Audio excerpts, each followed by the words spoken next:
I'm back. It's Jessica, again, ready to further haunt your dreams with more yapping about Middlemarch. So previously I introduced this book, Middlemarch by George Eliot, and gave a very not succinct overview of the sort of big picture things to look at with this novel that I thought were interesting and important. And you can go back and look at that if you want.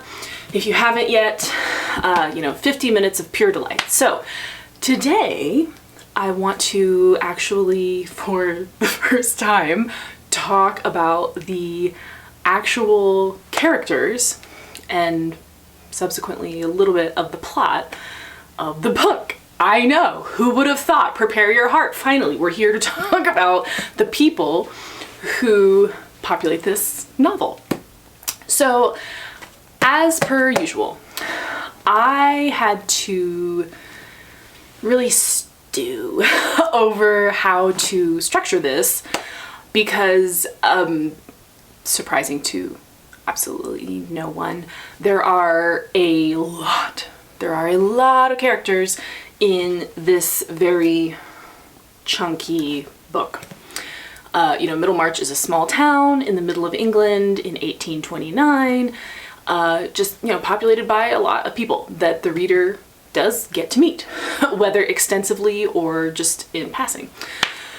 Yeah, so I had quite the think over how to structure an explanation of not everyone perhaps, but the people that you probably really need to appreciate that wasn't either just head-poundingly confusing or soul-crushingly boring. So we'll see how I did, right? Okay.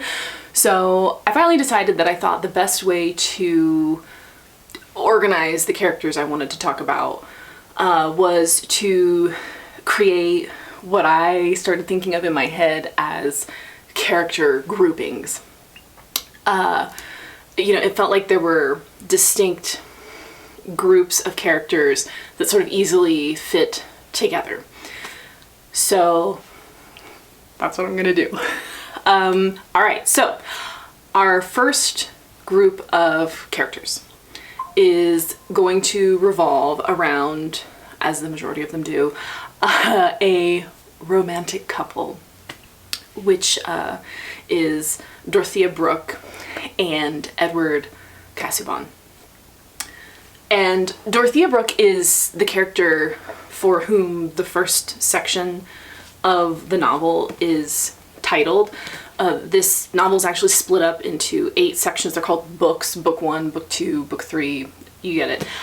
And the first one, book 1, is called Miss Brooks. So she's a 19-year-old orphan, and she lives with her guardian and uncle, Mr. Arthur Brooke, who is an elderly member of the landed gentry in Middlemarch. He's around 60 years old, and she also has a younger sister who lives with them as well, named Celia Brooke. And so they all live together at, Mr. Brooke's estate called Tipton Grange. So at the beginning of the novel, Dorothea has 2 romantic suitors. And one of them is the 45-year-old Reverend Edward Casaubon, who is also a neighboring landowner. And his property is called Lowick, and he is a scholar and clergyman. And Casaubon also provides financially for his much, much younger second cousin, Will Ladislaw. And hang on to your hats, Will Ladislaw is the grandchild of Casaubon's mother's sister. Okay, all right, so now that we know how everybody in this that's our first grouping, how they're connected, we'll talk about each of them individually. So we'll start with Dorothea, as I mentioned earlier. And Dorothea is a really interesting character to me. Obviously, she's very important. She has the whole first book named after her. And she seems to be very polarizing. Readers either love her or cannot stand her. So for each character, I thought it would probably be best to pick a passage that I felt like described them very well. And then through that passage, we could kind of discuss what that tells us about this person. It's obviously a very rich text, and Eliot does just an exemplary job of painting word pictures, as I like to think of them. But she, in doing it this way, drops so many little breadcrumbs that you can follow to learn about these people. So, okay, here's what I've chosen for Dorothea, and this is from chapter 1. So very, very early on. This is one of the very first, if not the first, description that we get of her. All right. Her mind was theoretic and yearned by its nature after some lofty conception of the world, which might frankly include the parish of Tipton and her own rule of conduct there. She was enamored of intensity and greatness, and rash in embracing whatever seemed to her to have those aspects, likely to seek martyrdom, to make retractions, and then to incur martyrdom after all in a quarter where she had not sought it. Certainly such elements in the character of a marriageable girl tended to interfere with her lot and hinder it from being decided according to custom, by good looks, vanity, and merely canine, love that word, affection.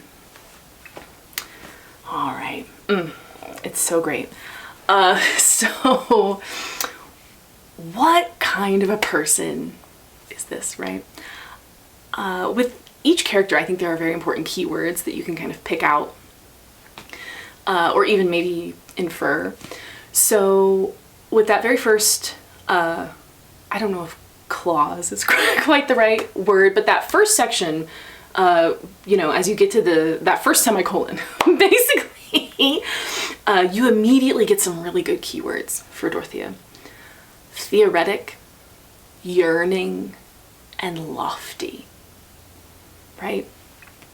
And I think those are really interesting words to use for her in particular, because I think we would often, and as also, when I say we, I also mean like the first readers who would have been reading this in, 1871, we would often attach those words to a man. Theoretic, yearning, lofty. We describe a man this way. Those feel like masculine words to us, and they definitely would have felt like masculine words to a 19th century Victorian reader. So to me, I feel like Eliot is just immediately throwing in your face, this is not a stereotypically feminine woman, right? And of course, Eliot is deeply concerned with the preconceived notions that people have been socially trained to expect for men and women. And I would say she very much has some thoughts. She has some thoughts about that. And I think this description of Dorothea is part of that. I feel like this is, by using these kinds of words to describe her, she is alerting her reader to the fact that, womanhood doesn't really have a natural presentation. Humans are variable, and you can't just really neatly sort people by sex and assume personality traits. So, okay, great. So we have that at the beginning, and then we get to what I feel like is sort of her contradictory nature. This is so beautifully suggested by the next part of that first clause. A lofty conception of the world, which might frankly include the parish of Tipton And that, frankly, I love that so much.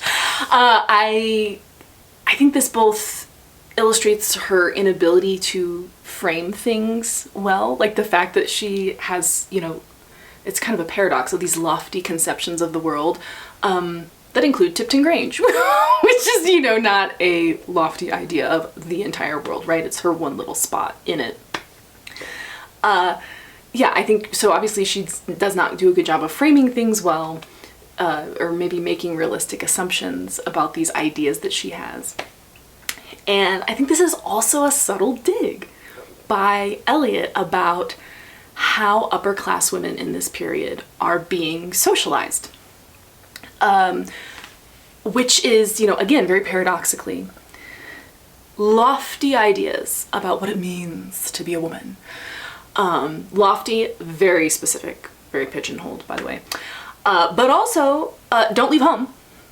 Stay small. There's no need for you to, leave the hearth, ever. Right? So all these very high-minded ideological descriptions of what it means to be a true woman. But also stay in the box, please. Right? And also within that, section, a lofty conception of the world, which might frankly include the parish of Tipton and her own rule of conduct there. Really interesting, almost monarchical language. Her rule, she's ruling Tipton. And Dorothea does have a very magisterial, if you want to think of it that way, very magisterial vibe.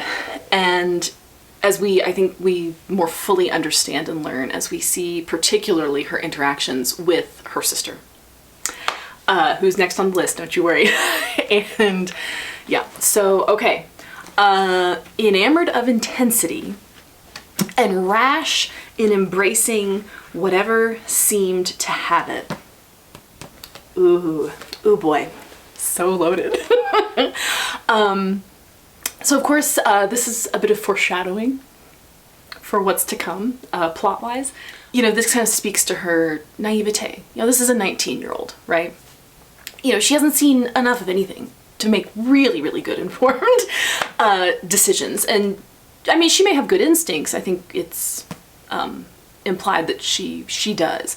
She has pretty good instincts, but she also, as it tells us, has to backtrack and make retractions, right? She's hasty. There's a hastiness to her. So then after that, we finally get to the narrative voice, I think, kind of clearly interjecting into this description, which again is just great to me. And there's just this, I think there's kind of a bit of a sarcastic tone to this. Certainly such elements in the character of a marriageable girl tended to interfere with her lot and hinder it from being decided according to custom, by good looks, by vanity, and merely canine affection. Yes, I feel like there's definitely some wry irony in the tone of the narrative voice here. Even though it is presumably parroting the prevailing views of most of the people in town, right? I think you can tell it's a bit sarcastic, right? The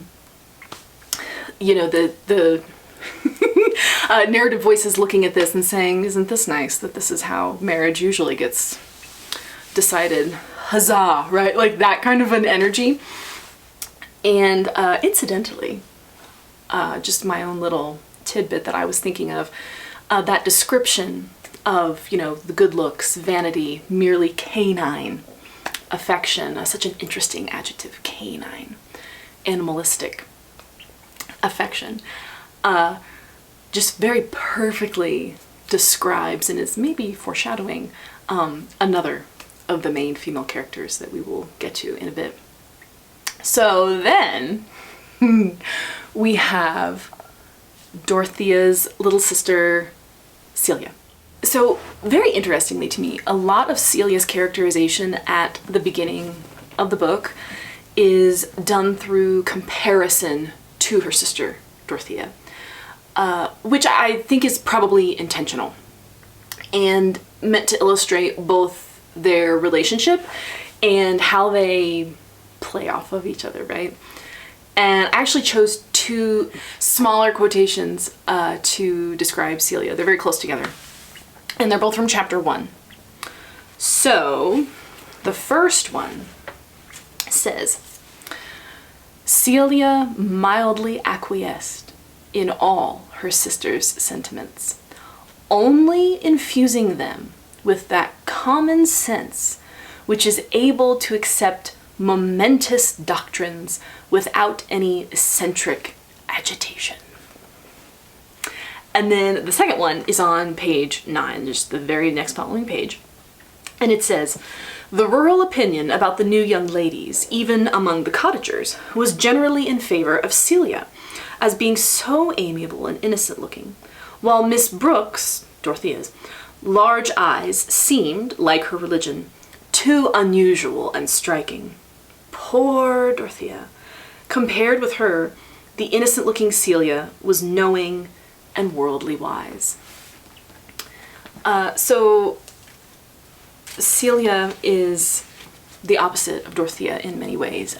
She does not have the religious intensity. She does not have the theoretic rigidity of her sister, right? And she gets all of the predictably feminine words to describe her that her sister doesn't. Mild, acquiescent, amiable, without agitation, common sense, which is fascinating to me, right? To have common sense as a woman is to be mild, amiable, acquiescent, right? Innocent looking. The perfect woman in the mind of a Victorian man, of course. And, if you want, as a bit of a side quest, if you really want to understand the Victorian ideals of a man's role in society versus a woman's role in society, you can absolutely look no further than John Ruskin, who published a lecture that he gave talking about the role of women, the appropriate role of women in Victorian society. I don't remember if it's called like Angel in the Home or something like that, but you can find it just by knowing his name, John Ruskin, and it's a doozy. But I do think it would really help in understanding that and appreciating that, Dorothea is getting a description that absolutely does not fall in line with the Victorian ideal of the perfect woman, and Celia absolutely is. So, very interestingly also, they're both described as very attractive young women, but with Celia being more palatable, shall we say, she comes off as more attractive to most people, even though both of them are pretty. So that's quite fascinating to me, and the whole description about, that common sense which is able to accept momentous doctrines without any eccentric agitation. Basically that's just saying that she's not a deep thinker, she's not ideologically driven. And this is seen as great. This is seen as her having common sense, which I think is a bit confusing to us now, because we would say, well, someone who doesn't put a whole lot of thought into what they believe and just follows along with what other people say maybe doesn't have a lot of common sense. But in this time period for women, those two things were actually married, which is very interesting to think about. And now I get to talk about one of my absolute favorite things, which is right out of the gate, I think like the first, kind of dialogue-driven interaction that we see in the book is this absolutely delightful scene between Celia and Dorothea. In my head, I think of it as the jewelry scene. And it's just such a good illustration of the relationship and the fact that Eliot chooses to lay it out this way in this vignette, if you will, is just wonderful. Just this oscillating martyrdom of Dorothea and the even-keeled acceptance of Celia. Celia comes to her sister and sort of timidly at first suggests that she would really like to look at all of this jewelry they've inherited. And it's basically just been sitting collecting dust for, I think, 6 months is what and she knows it. Like, she's been keeping track. We haven't looked at it for 6 months. I would really like to be wearing some of this, maybe. Could we please look at it?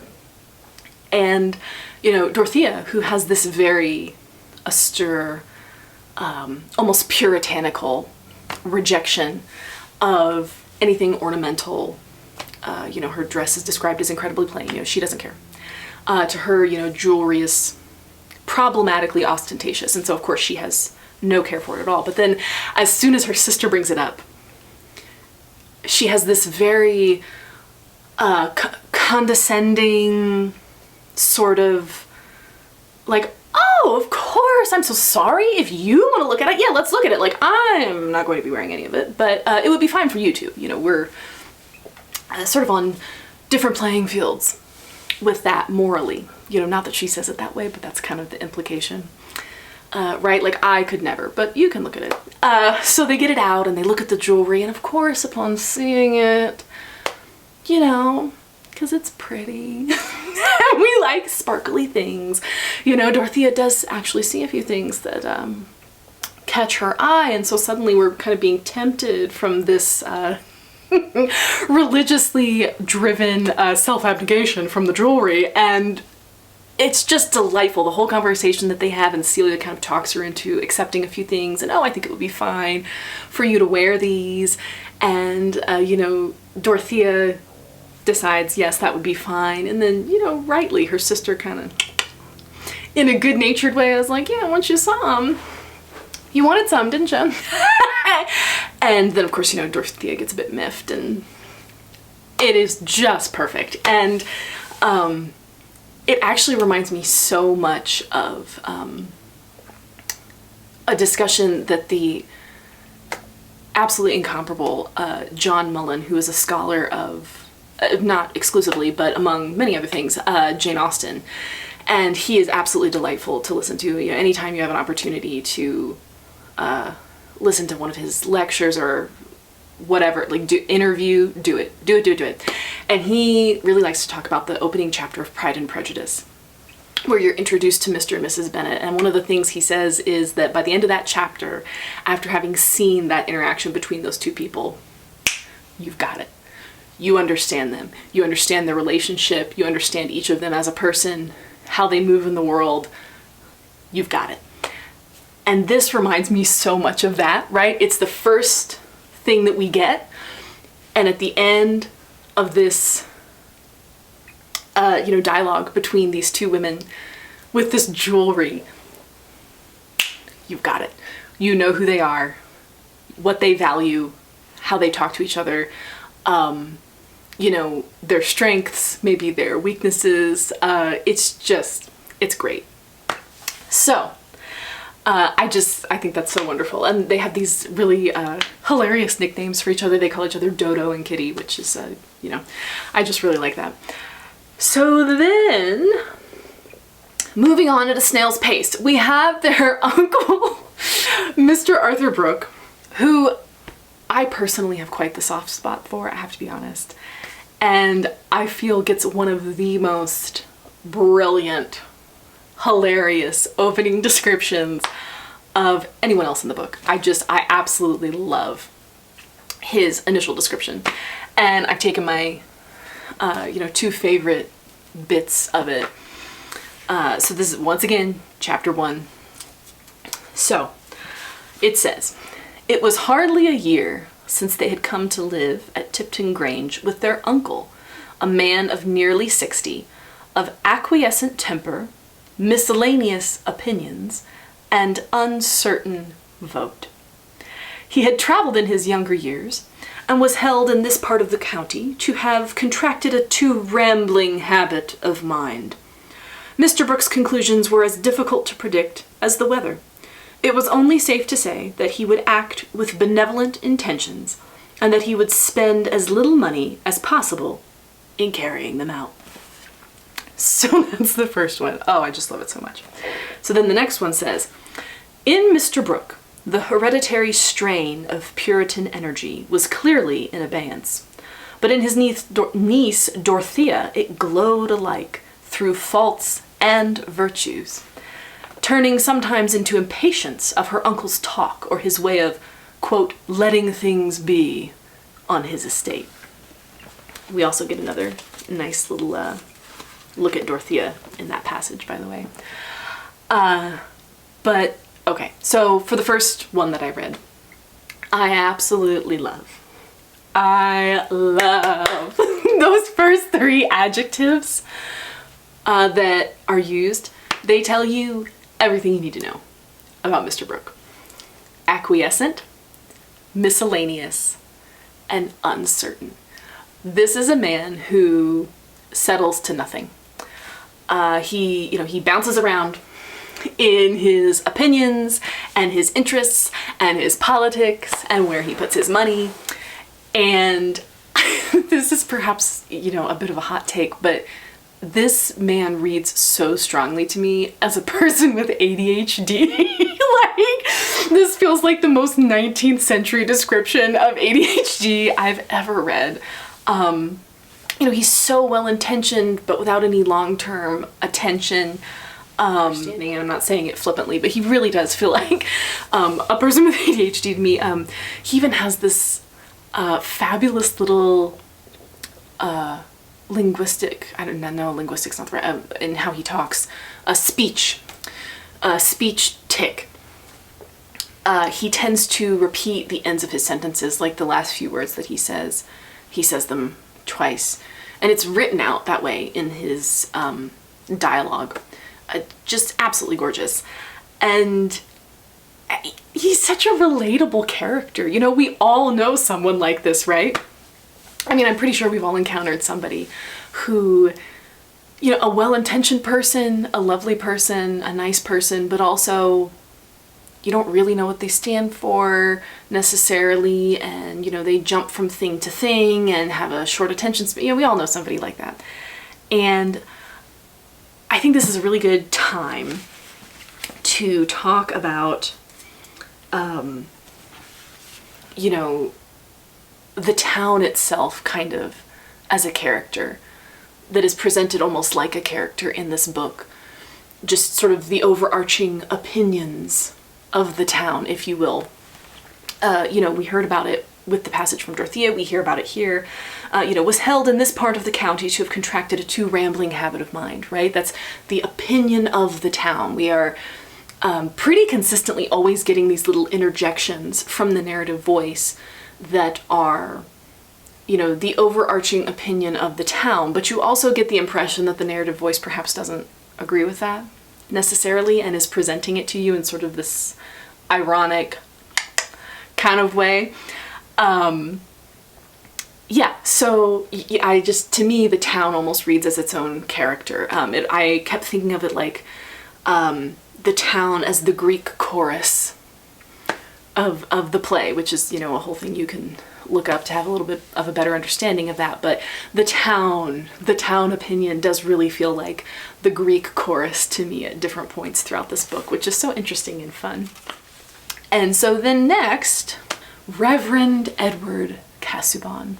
And incidentally, I've heard his last name, Casaubon, pronounced quite a few different ways. I do not know which one is, technically correct. So if anyone does know that and wants to, enlighten me, go for it. But yeah, I have always pronounced it Casaubon. I don't know if that's technically correct. So he is Dorothea's romantic prospect. And incredibly, the one she ends up accepting, incidentally. And I think perhaps one of the best villains ever committed to paper. Just incredible, absolutely incredible. So I'm gonna go ahead and read the passage. And this passage is actually the other ones didn't really need a whole lot of background info to make sense, but this is Casaubon talking to people at a get-together. This is him speaking after listening to the always delightful verbal diarrhea of Mr. Brooke, which I can't get enough of it. I love it so much. So that, yes, as I said, this is from chapter 2 on page, it starts technically on page 17 all the way at the end. I cannot endure listening to an imperfect reader. It is a misfortune in some senses. I feed too much on the inward sources. I live too much with the dead. My mind is something like the ghost of an ancient, wandering about the world and trying mentally to construct it as it used to be, in spite of ruin and confusing changes. But I find it necessary to use the utmost caution about my eyesight. This was the first time that Mr. Casaubon had spoken at any length. He delivered himself with precision, as if he had been called upon to make a public statement, and the balanced, sing-song neatness of his speech, occasionally corresponded to by a movement of his head, was the more conspicuous from its contrast with good Mr. Brooke's scrappy slovenliness. Man. So, first of all, this is perhaps one of the most painful descriptions I've ever read, not least because this is a self-report. Like this, at the beginning, this is how he describes himself to other people out loud at a party. His language is so laden with death and decay and, you know, even the words that aren't obviously death associated are deeply negative. But yeah, and again, like a person describing themselves as, you know, feeding on inward sources and living with the dead. That's a really interesting paradox, isn't it? And like a ghost wandering through things that no longer exist and trying fruitlessly to reconstruct them. It's so deeply negative, and the whole thing so conspicuously lacks energy, I think. You know, it's a really weighted, heavy description.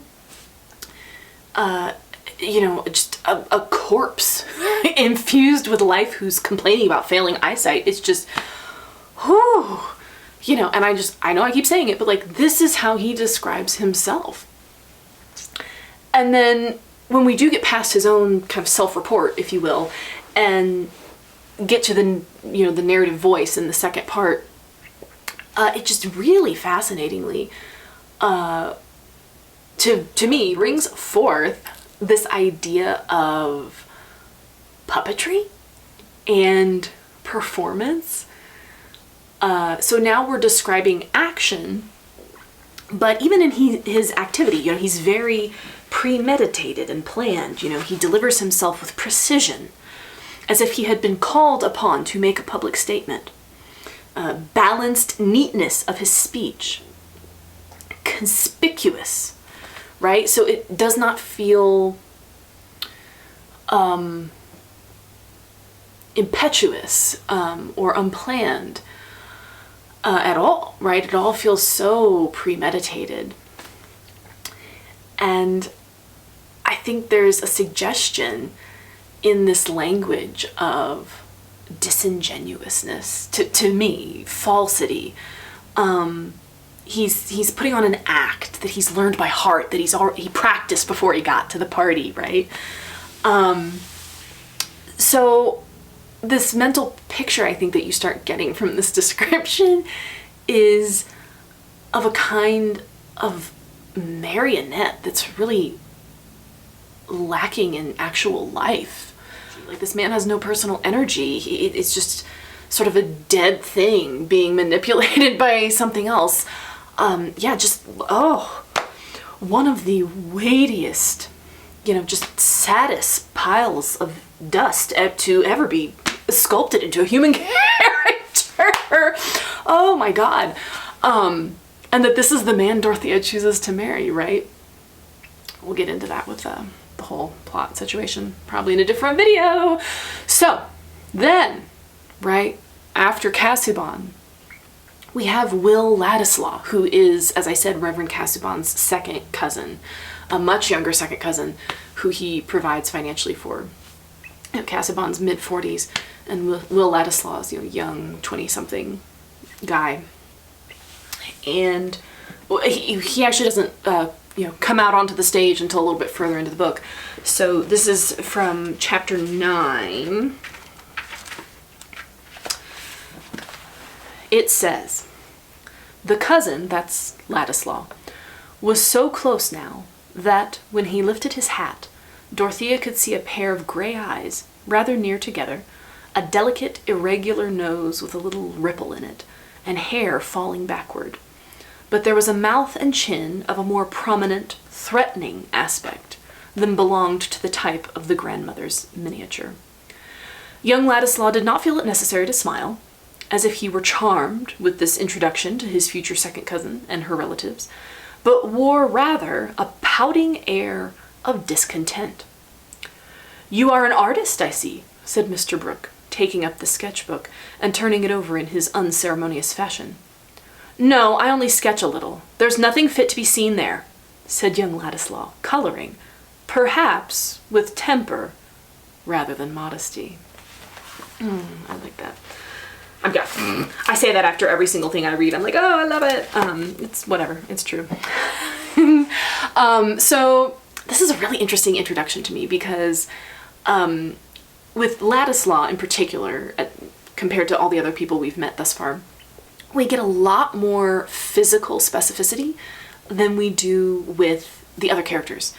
Like Elliot will just say she was considered beautiful and kind of leave it at that.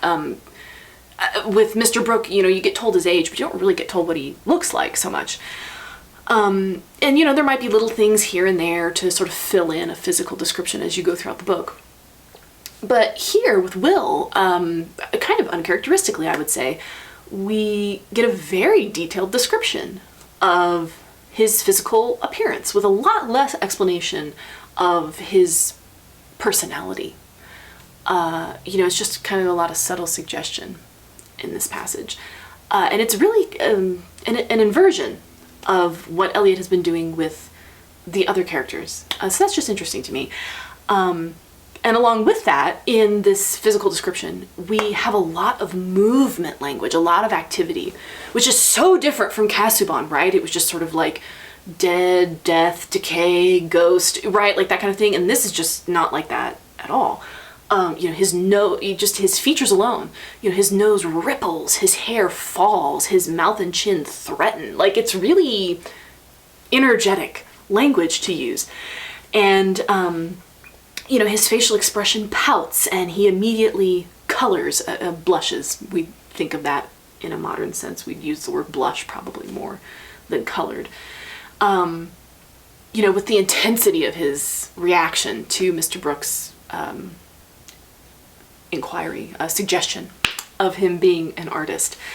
And so this is just a really sort of young, vital person, almost to the degree that he comes off a bit edgy, a bit disgruntled, maybe would be a good word. And I also feel like, for yet another side quest, I would be remiss if I did not note at this point that Will here definitely you could make a very good argument. I don't think you have to think of him this way, but I think you could make a very good argument that he seems to embody the Byronic hero characterization, which, as with all the other things I've mentioned, if you want a deeper understanding of, you can go look up, and that'll probably help you out. So yeah, if you're interested in that literary archetype, you can go find it and see how it lands for you. But to me, I feel like pretty clearly he feels like a Byronic hero, which is interesting and again will in an important way play into the plot. Okay, group 1 is finished. Like how? Oh, I'm tired. Why am I like this? Character grouping number 2, finally, also revolves around a romantic couple. The new young doctor in town with the absolutely delightful name of Tertius Lydgate. Yes. And the daughter of the town mayor, Rosamond Vincy. Also a fabulous name. And they end up getting married.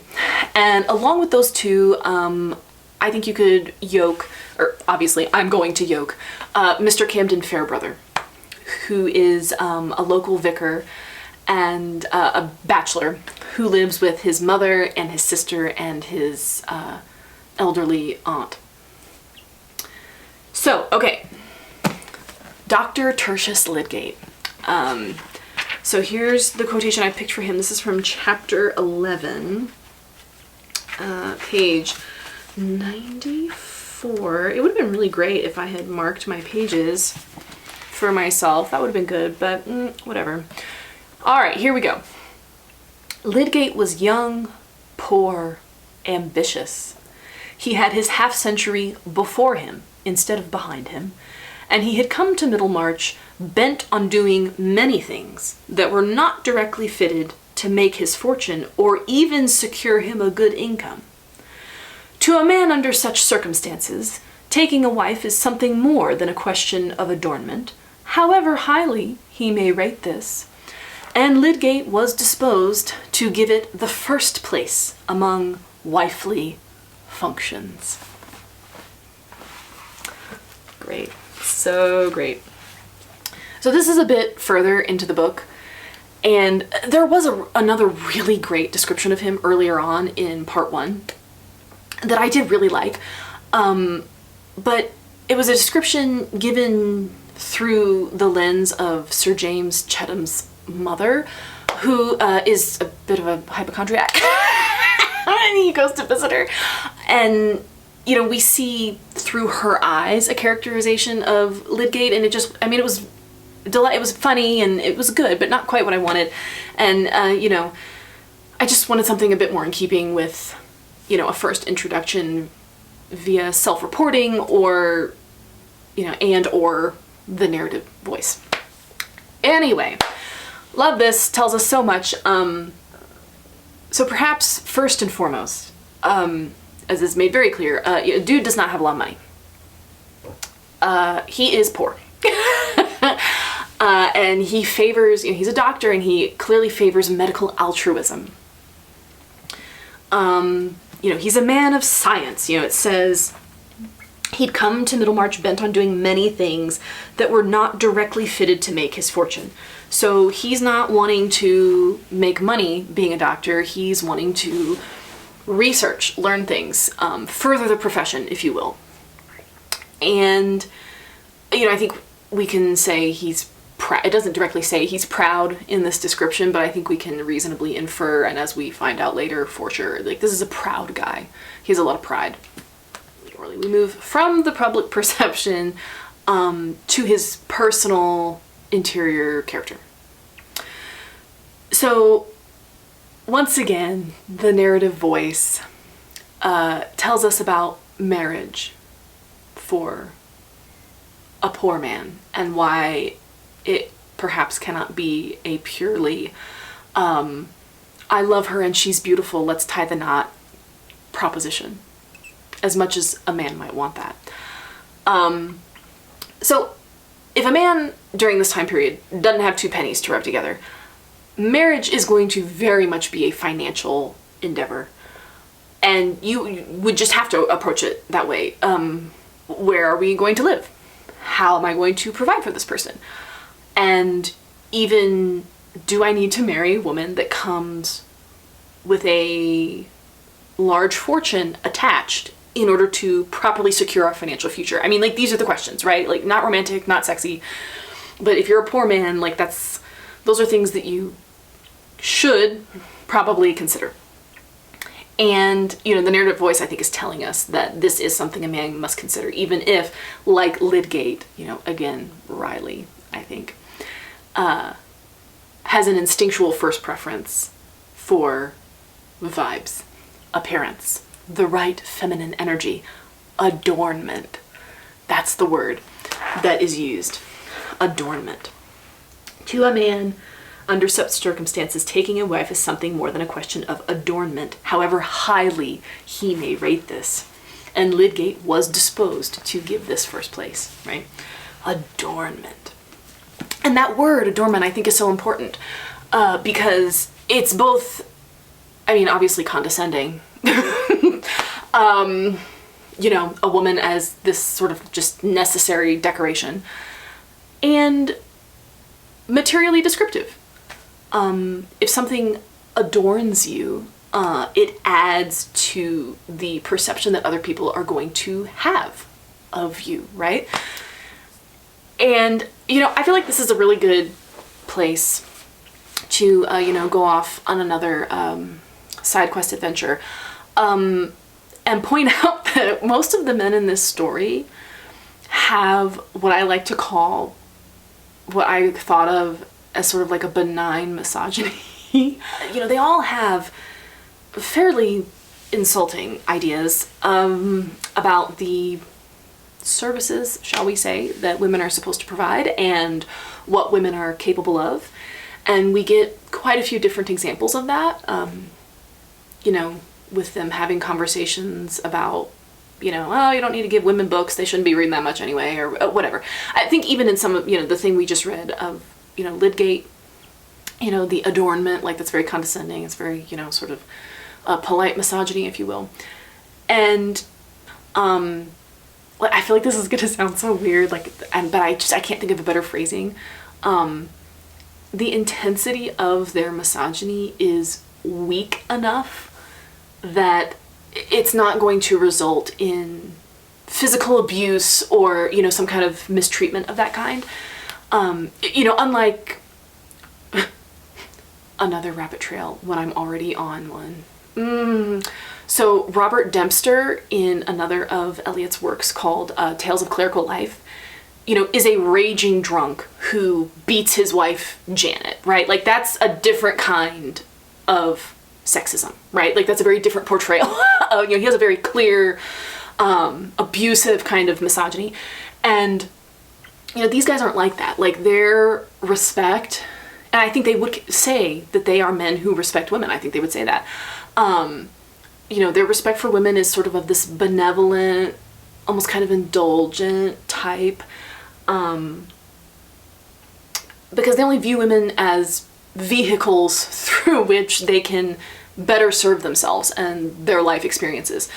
They almost don't care enough about women as individual people to be energetically mean-spirited. Like, it's a really interesting and like kind of depressing portrait of misogyny. So there's that. I just felt like that was important to point out. I kept thinking of it the whole time I was reading the book. So then we move on to the woman that Dr. Lydgate marries, Rosamond Vincy. And as I said, she's the daughter of the mayor of Middlemarch. And there were a lot of passages I could have picked, but I finally decided to go with one from chapter 11. Once again, why didn't we mark our pages? Okay. So, and in this respect, Io perhaps bore more resemblance to Rosamond Vincy, who had excellent taste in costume, with that nymph-like figure and pure blondness which gave the largest range to choice in the flow and color of drapery. But these things made only part of her charm. She was admitted to be the flower of Mrs. Lemon's school, the chief school in the county, where the teaching included all that was demanded in the accomplished female, even to extras, such as the getting in and out of a carriage. Mrs. Lemon herself had always held up Miss Vincy as an example. No pupil, she said, exceeded that young lady for mental acquisition and propriety of speech, while her musical execution was quite exceptional. All of these are just so wonderful. So, We've been painted a picture of an obviously beautiful and accomplished young woman. She's blonde, she has the perfect figure, you know, everything looks good on her. Any dress she wears looks great on her. She has the exactly acceptable education, just, you know, etc., etc., etc. And I think it's quite clear, you know, she is the standard to which all the other young women in town are held. And, you know, once again, we have this sort of, you know, Greek chorus-like opinion of the town that we're getting here about this, right? And I mean, I couldn't help it. Like, you heard me laugh when I read it. I think there's some dry irony, yet again, in the narrative voice when talking about the school that Rosamond attended, you know, Mrs. Lemon's school. You know, the teaching included all that was demanded in the accomplished female, even to extras, such as the getting in and out of a carriage. And I feel like I can just picture Elliot in my head as she's writing this, like, yep, this is what passes for accomplishment in women, getting in and out of a carriage, right? Like, I just feel like you can sort of see the sarcasm oozing out of that. And I mean, and I do think it's significant, you know, given what we know about Rosamond later in the novel, that she is here presented as the perfect feminine ideal, you know, prize wife material. Fascinatingly, I think there is a lot of foreshadowing, or well, maybe not a lot, a little bit, in the description from Dorothea earlier. I mentioned it. I said, you know, I think this foreshadows one of our other female characters we're going to talk about. Well, here it is. You know, when it says, certainly such elements in the character of a marriageable girl tended to interfere with her lot and hinder it from being decided according to custom by good looks, by vanity, and merely canine affection. That is how Rosamond's marriage comes to be. It is, you know, indeed decided by all three of the things deemed, you know, customary and how it should be. And I think maybe we're invited as readers to ponder how that works out for her and her husband. You know, spoiler, not great. So yeah, I think this is a really interesting kind of subtle commentary that Eliot is making on how the accepted marital rituals of the day and what passes as exemplary education for women, both of those things do not necessarily guarantee or even make likely good unions. Like, good marriages aren't built on those things. And as we come to learn more fully as we go through the novel, Rosamond's beauty is arguably her main only positive quality, and very much what she has been trained to sort of hang her hat on in terms of her personality. And so the main character, well, the only one I'm going to discuss today that I put as part of the, you know, Tertius Rosie grouping is Mr. Fairbrother.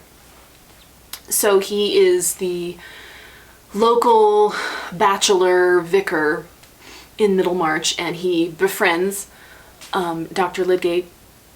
They become good friends, and that plays out in a number of ways in terms of town politics and personal things. And okay, so who is this guy? So once a little further in, we're going to go to chapter 16. Here we are.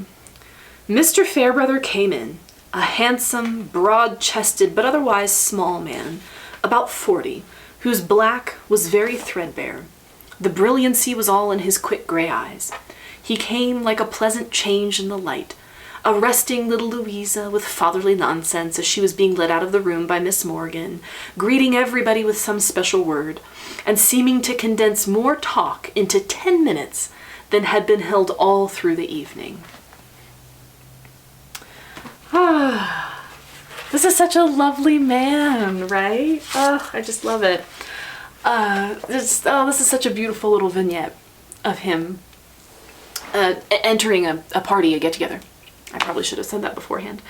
You know, he comes into the party and suddenly everything changes for the better. You know, he's personable, but he's humble, you know, he's talkative, but without airs. Oh, he's just great. And I think Mr. Fairbrother ends up being a purposeful contrast in a lot of ways. For other people in the story, you end up contrasting him with the other religious men in the town. You end up contrasting him with other romantic suitors he comes to be competing with. So yeah, he serves at the other side of the coin in multiple instances, and I just think that's really fascinating, particularly given his religious vocation. So